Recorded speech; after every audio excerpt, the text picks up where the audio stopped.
It's Woody Akademiks, and check it out, man, because you mean to tell me that the whole time I was sitting here thinking that Troy was average. That's why he's Troy average, right? Now come to find out it's more like Troy below average. Now stop it. Stop it. Because you know what, man? I made a prediction very silently while I was live streaming on Twitch. If you guys don't know, I play video games with my audience from time to time. But some random fan asked me, they say, yo, listen, man, Akademiks, what do you think Troy Average is going to sell first week with his album, Major Without a Deal? It kind of caught me off guard. I'm like, what? We're having a good time. You going to mention Troy Average? Fucked up my whole mood. I said, listen, man, I don't have no thoughts on Troy Average's album because I don't think about it, all right? Now, Major Without a Deal, right? I mean, I think, listen, there's a term that goes by industry plant, okay? Troy Average is what you call an industry plant. I'm going to tell you why. His buzz has been fabricated by the media and entities around him. I'm going to tell you why.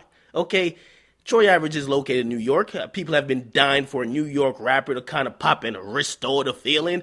And since Troy Average got a hit song, when they were trying to find that rapper, they just propped up Troy Average saying he was the one. Now, let me tell you this. Hot 97, they're at fault. All New York media, including XXL, they're at fault too, because XXL put Troy Average on a freshman cover last year, okay? He couldn't even get 10 retweets about his music, yet he was on the cover. People were like, oh, yes. He even said, man, this is a big accomplishment for him. And I'm looking like, really? Over some other rappers that should have made it? Troy Average? What? I said, something's not good here. Of course, there's a media bias with New York artists and, of course, New York media, but I'll get into that another day. But Hot 97 also plays his records. He's performing a summer jam, and you see him performing in front of like 50,000 people, and you think he is on fire. And I'm like, damn, maybe he's actually hot in the streets. But you know what, man? I'm a numbers guy, okay? I look at the numbers. I'm looking at the numbers for all the songs he puts out on whatever platform, YouTube, SoundCloud, whatever, and I'm like, the numbers are looking weak. People not even retweeting him. The fans aren't really there to support him. Even on Instagram, he's weak. And if the numbers ain't adding up, men lie, women lie, but the numbers don't. So I'm looking around and I'm like, it feels like the media is lying to me, and I don't listen to lies, okay? I go for the truth. I saw what the numbers is. I said, listen, man, you ain't as hot as you think you are. You're just average. Now, here's the thing, because if we listen to him, he tells us that he's the best that's been rapping about coke since Biggie, at least from New York. That's what he says. He said this verbatim in an interview. Hot 97, check it out. So when he's talking about, or he's going to drop an album called Major Without a Deal, we're expecting to see how major he is.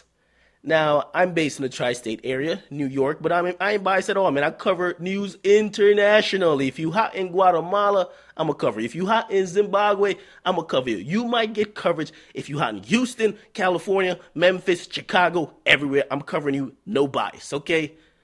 But the thing is, with everybody else gassing Troy Average up, they set him up to fail. And I've been watching. I said, you know what? Listen, I'm going to let him just do his thing.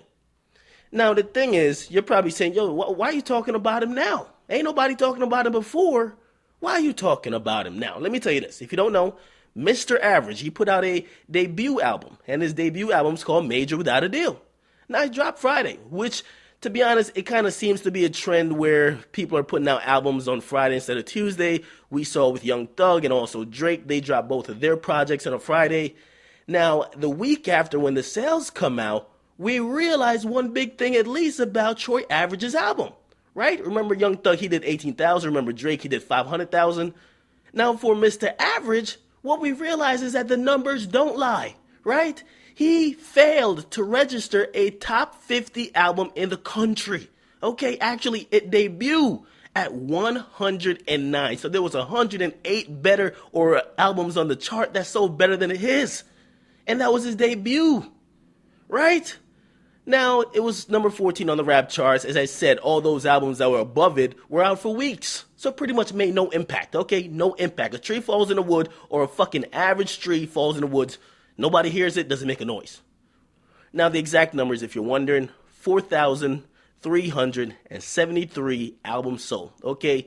30 of those were physical CDs. Listen, seismic flop, okay?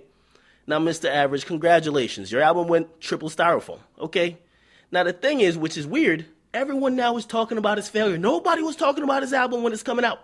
But now that he flopped, everyone's talking about his failure. Now, why is that, right? Because you know how it goes. Listen, a hater will be quiet about your success, but they'll celebrate your failures. Is everybody really just hating on Mr. Average? Now, the answer is no. And I'm going to talk directly to Mr. Below Average right now. You know what I mean? Listen, Troy, your music don't suck. I told you this. Listen, you're average. That's it. You're not the best rapping about coke since Biggie. You're average. But I'm not going to sit here and just clown your album sales. Listen, I know your album flopped. You know it, okay? But instead, I'm going to sit here and I'm going to talk to you like a parent who just spanked their child. Okay, you see, Mr. Average, I want good for you. I'm going to tell you exactly where you went wrong and where you fucked up, okay? When you came out, start calling anyone who didn't take a liking to your music weirdos, you fucked up. You dissed 95% of the rap fan base who didn't associate or who didn't understand you at the time. You turned them off. They're weirdos, okay? Now, when you started threatening bloggers, I believe one from Vice or whatever the case is, for honest critique about you, you fucked up. You went on the radio talking all type of crazy because somebody had a negative review or something that you didn't expect. You fucked up. Pretty much all the other bloggers start looking at it like, really? Really? So if we don't co-sign you, we're going to get what? Okay, it's a wrap. Now, when you got jealous of a rapper that was named McConan, that he didn't like your remix to his song, right? And he said it on Twitter, and you allegedly orchestrated him getting assaulted, you fucked up, okay? Now, Troy, if you haven't noticed by now, okay, you're fucking up, all right? You can't bully your way into the hearts and minds of fans. All these fans, man, you see all these fans that all these rappers got? Think about somebody like Lil Durk, okay? Never got the Summer Jam moment in front of 50,000 people. Never got the airplay on New York radio, right? However, he sold 27,000 records, right? And he's doing a very underground type of music, drill music. Why did he sell 27? Why did you only sell 4? Maybe it's because he's on a major, right? No. Let me tell you this. No, okay? The thing is, man, you thought you were hotter than you were, okay? They put you on Summer Jam. They got your songs playing around New York. You think you're popping. You're not. Now, you see when you even go out there, you say, oh, you put it out there that you reportedly turned down like a $3 million deal. I knew it was DuckTales, right?